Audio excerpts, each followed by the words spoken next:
they were having students come into the workforce that couldn't do anything. They had no kind of, Skill. like I said, critical thinking, no work ethic, no anything, and so they came up with No Child Left Behind. My comment that I was going to make was, if you look at the results, if you look like these teachers that, so what if they have them in private school? How is the next generation or the last couple of generations, how have they done when they get out of school and they go into the workforce and they go on to college? Your private school and your homeschoolers are doing so much better. Your homeschoolers are blowing away private school. Exactly. So why is that? It's because the distractions in the classroom, learning does not happen. And we're there, it's a school. Do you want me to It's answer? not a daycare, right? Okay. So, yeah, I think that all of these things need to go away. They all need to be repealed.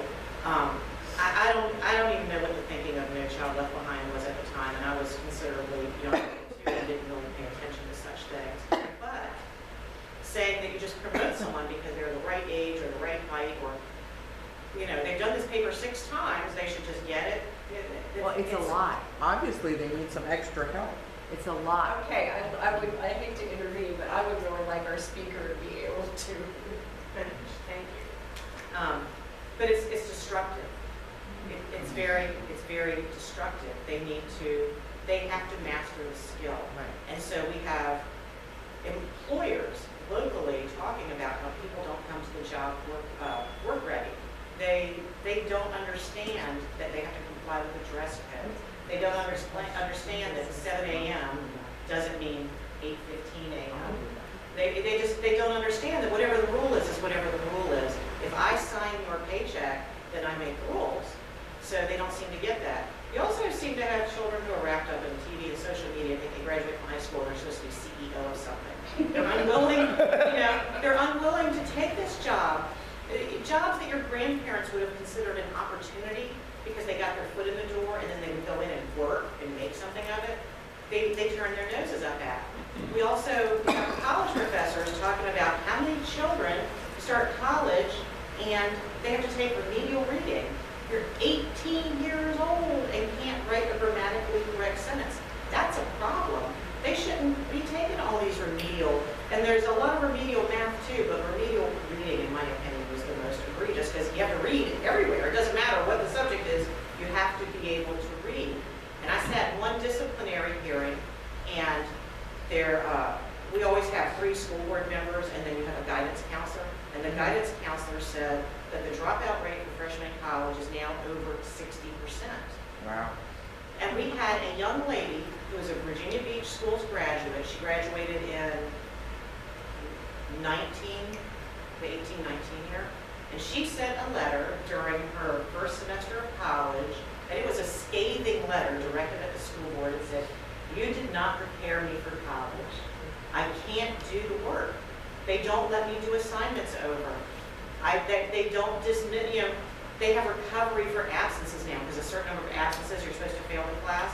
Now we've heard about this recovery program where if you miss a class, you can go see the teacher during lunch and there's no absence. Right. You know what, they don't do that in college. If you miss instructional time, you just missed it. And if you say I missed the material, they say call a classmate. She was completely stunned. She said she is now failing because she thought it would be like this. And you know what? She's got a good point. You mentioned that parent that came in shaking that paper at you. When I was in the rescue squad, a lot of our drownings, the thing I noticed was that a lot of the parents couldn't swim either. Yeah. And parents can't teach kids what they themselves do not know. Do you think that a lot of that's coming back to roost now, that parents who got out of the public schools and started a family can't read themselves, and now that's why they're upset because you're not teaching them what they themselves do not know?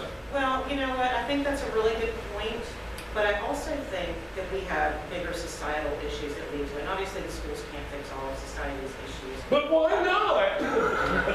But, one thing is, you had people, for instance, during the Depression, okay, people who ate biscuits, breakfast, lunch, and dinner because they had flour and water. And some of them couldn't read because a lot of people, they didn't go to school for very many years because they needed to work on the farm. But they made sure their kids got an education. Because it used to be this thing where you wanted your children to do better than you did. Right. We don't seem to have that anymore. We seem to have this entitlement mentality and it's bleeding into everything. So I do think the schools need to do a better job. And it's not the teachers, it's the policies. When I say that, I don't want teachers to feel like I'm attacking them. Their hands are tied very frequently. And you have good teachers and bad teachers. I mean, every industry has as good and bad. The bulk of our teachers, in fact, I'd say 99% of them are fantastic. But their hands are tied by ridiculous policies where, again, they're damned if they do, they're damned if they don't. But our schools overall need to do a better job at implementing policies that take children and parents to task for things. Parents need to do a better job of reinforcing that at home. Parents should be teaching manners and respect and all of those skills. And the schools should be reinforcing that secondarily by having classroom rules. Schools should be teaching academics, and parents should be reinforcing that secondarily by checking homework and reading with their children. Parents need to do their jobs and raise their children and teach them how to behave respectfully and teach them that hard work has benefits. They also need to make sure they're partnering with the teacher. The grown-ups have to be on the same side. That's a problem. And that's a problem with grown-ups in general. How do you suggest? All the grown-ups need to be on the same side. We're allowing children to divide and conquer. And you know what? Even if all of the grown-ups are doing their jobs, there used to be a common saying that people don't use anymore, but you can lead a horse to water, you can't make him drink. Even children bear the responsibility of complying with this. You can't make someone learn if they don't want to learn. But if you sit in class like this and decide to do nothing, in spite of a teacher that is bending over backwards to help you, in spite of a parent that's pushing you to do everything, you're going to have to take responsibility for that. So there's kind of a failure all the way around with policies, with parenting, and with children just generally being defiant, although I think a lot of that comes from that entitlement that they were learning everywhere also. Yeah, and I agree with that. I'm glad you said what you just said. I was going to suggest that parents don't want to get involved so much today, I think. And one way to, for lack of a better term, force them is to call parents into the schools more often. When your child is misbehaving and you have to discipline them, instead of just sending a note home and saying, Johnny did bad today, he did whatever, call the parent in. If they have to take time off from work, or if they have to come in after they get off work, if they can, and you stay late, and say, well, they have to delay dinner because they have to go into school to pick up Johnny, I think that would force the parents to do more. Because they don't want to go into school, so they're going to tell their kids, all right, don't do that again. Do that again, because you don't see that anymore. I mean, how many memes on Facebook have you seen where back in the day, you would say, wait till your dad gets home, and there's fear with the kids. Now it's like the parents go in and start yelling at the teachers like you just talked about. Well, it's an interesting phenomenon, because the same parents who seem to be real hands-off with education like you're talking about are oftentimes some of the worst helicopter parents. So they're the ones they'll get up in the middle of the night to make sure their kid's gas tank is full, and if their child is arguing with a peer, they don't let them work out, they have to go fix it. You actually see parents on social media arguing with their children's friends and texting back and forth with them, because they have to be in the middle of it. And they only become involved in education when that final progress report comes out and they're on top of the teacher, they need to do this and need to do this. And when it comes time for their child to work, they call their friends to get them a job, and they're helping them on the slide because they wouldn't want them to get a little scratch, actually learning how to do things. So they helicopter parent in every area except doing their homework, in which case they're MIA until they see that they're going to get a bad grade. And then they go back into helicopter mode. So, you have too far here and too far here. Common sense kind of lives fairly little. I don't know how to fix that. I think there was a great little short article that I saw come across my Facebook newsfeed. It was called "Don't Help My Child," and it was wonderful. And it was about how the woman who's sitting on the playground, just kind of sitting on a bench watching her child over there play while he maybe struggles to get up the ladder on the slide. She is parenting because he's learning that you have to use both hands, and she's not on top of him, making him afraid of things. She is involved. She's watching him, and she's letting him develop and problem solve, and she's watching him interact with other children, and they got to negotiate who goes first and stuff like that. So he's actually learning. And so there needs to be that mixed with accountability. You know, if your child's doing something wrong, if your child didn't, study for their test and they fail it, maybe you need to tell them, you know what, you're not going out with your friends this weekend, or you're not going, doing this, that, and the other. You clearly need more time to study. On the other hand, they do need to learn their social skills, and they do need to realize they're accountable. My daughter had an issue with a grade. She wanted me to go talk to her teacher, and I said, I have a diploma. You need to talk to your teacher. And I did speak with the teacher on my own to find out what was what. And I asked her. I didn't demand of her. I asked her. But she needed to negotiate with the teacher. That's part of her job. Much like when I had my first job at McDonald's, I was throwing up sick one day, and I asked my mom, "Can you please call me?" She said, "It's your job to call." So there needs to be some not helicopter parenting, but not completely hands off. There's common sense. It lives in the middle. And just blasting these teachers outright. My daughter, see, I'm saying my daughter, I won't say her name, although she might be watching. She watches Robert's live streams. So she got a bad grade in Spanish and came home and said what every kid says. My teacher doesn't like me. So, and she has the kind of personality that if she thinks you don't like her, she's really worrisome. She wants to make you like her. And she's really just making you mad. She wants to make you like her. So I thought, okay, if she's saying that, and that's her excuse, maybe I might need to call and see what's going on. So I called the guidance counselor, and I said, can you just set up a very brief meeting with me, my child, the teacher, and yourself? And she said, yeah. So we get in there, and I said, well, Jordan had, this is her version. So Jordan told me what was going on. And I said, so I'd like to hear what your thoughts are. And the teacher went along with what she had to say. And I said, Jordan, is your teacher telling the truth? And she said, yeah. And I stood up and I said, I am so sorry to have wasted your time today. And the teacher was blown away. She couldn't believe that was my reaction. Because apparently parents don't do that. I just wanted both of you to say what you had to say in front of each other. You got a guidance counselor or a mediator, but I was genuinely sorry that I wasted her time. I said, you better make it up or not. That's your fault. It's your classroom. What are some ideas that you have on school board that you can affect discipline or? Well, I think the most significant thing we can do would be to get rid of PBIS. I also think we need to be listening to teachers. I would like, this will never happen, well, it could, we have to have a different majority on the board. I think we should have a panel of teachers, and we should have a diverse group. I mean, and by diverse, I mean every grade level and different, so you have people coming from different viewpoints. And set up a panel of what kind of a disciplinary program that we should have. PBIS clearly isn't it, but people who are in the trenches every day, they have great ideas about what works and what doesn't work and what's going on, and they are seeing this stuff every day. I can log in for my 90-minute guided tour, but that's not nearly what you would see in 22 years in a classroom every day. It's just not. And so I think that the teachers are probably more equipped to say, maybe this is kind of what we should do procedurally. Why aren't we asking them? That's exactly it. Why do you need that? They are offering their expertise, but nobody's listening. Exactly. Well, we have very few listening, and And if you want change, you have to ask someone. right, but every vote is an 8-3 vote. So, and that's why we're not getting it. That's why, don't just come in. So I get letters, and Vicki gets them also from teachers that they don't sign, or sometimes they don't sign, they say, please don't share this with anybody, and tell us horrifying stories of things that are going on in their schools. And so if you bring up the incident, the response is, that doesn't happen in our schools. We have video footage of 2 school board members on the dais stating that we don't have discipline problems in Virginia Beach. We don't have them. They just don't happen.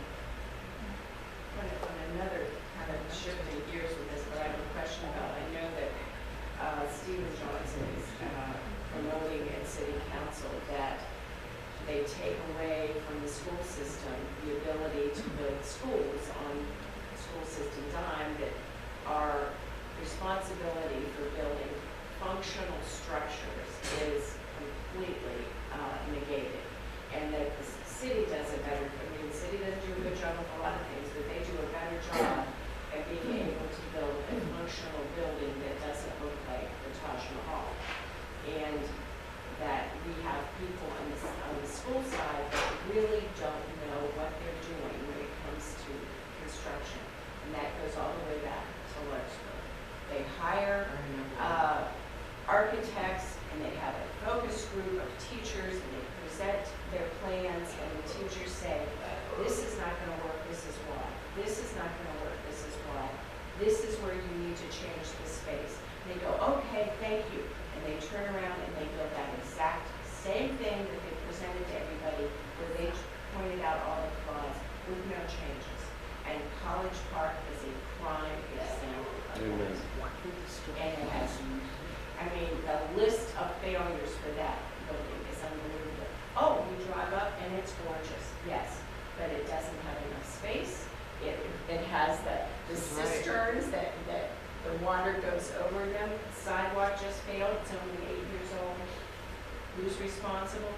Tony Arnold and Chris, because they want these needs buildings. So if we took that money away from the school system in building these buildings, you might get buildings that teachers could actually have functional space for. So once again, part of the problem is they're not listening to the teachers. Right, yeah. I do think, I actually agree with Steve on this. Yeah, I don't think that we do the job that we're supposed to do. I do think that it might be more efficient to kick that back over to the city side. However, I also think that teachers should be at the table on that conversation. And maybe some of that should bypass the floor altogether. So, we need to be listening to the teachers. We want education and functional buildings. Everything in that building should be utilitarian, everything. When you have a foyer that's largest than the Amani Resort, Disney Resort in Hawaii, there's something wrong. Well, and part of it is a shift in the function of the school. So when I went to school, we had a big, beautiful commons area, but you know what? We also had a proms in the building. And we had a lot of different social events, which meant they had those, the foldable walls, so that you could create. So you can justify that kind of expenditure if you're having, graduations at the school or proms at the school, but they don't do that. Instead, they spend somewhere else and think they still need this. So those big, beautiful entryways are utilitarian if you're using them. If you're not using them, you don't need them. Right. Yeah. But you could have a little elementary school dance if you were doing stuff like that there. But if you're not, then you don't need it. So. I've seen in the paper today that the superintendent's asking for an extra $29 million more than last year's budget. Where are we going to get that? From you. I mean, they're going to be able to fit that in the budget without asking They're for not an on the increase in our committee. taxes. Well, I'm not going to vote for a tax raise because I think the billion we had last year with the massive reversion was plenty of money. I don't think that he should be asking for anything. We just voted on that funding formula. And what we were told is you can vote for this, but you get what you get. Make it work. Live within your means. So that's the end of it for me. I don't think we should be asking for a tax raise. Live within your means. Yeah, why do you have a funding formula if you're going to ask for above it every year? Well, and teacher salaries, that's another thing. They go, oh, we can't do it because of this. Oh, city council, won't do this, and the General Assembly that. Well, you know what? If you think it's a priority, and frankly, I do think it's a priority. Research, and teachers here, correct me if I'm wrong, shows that our starting salary for teachers straight out of school is very competitive. Where we fall flat is teachers with advanced degrees, time in, extra duty pay for teachers that sponsor clubs and coach and things like that. That's where we're lacking. And so I think we do need to prioritize that. But my answer to that would be, okay, let's decide what we need to use for that, make that the first line of the budget, and then what do you need to cut? Because we do have extraneous stuff. And if you don't want to do that, then you're talking the talk, but you're not walking the walk. Right. You need to prioritize, just like everybody else does,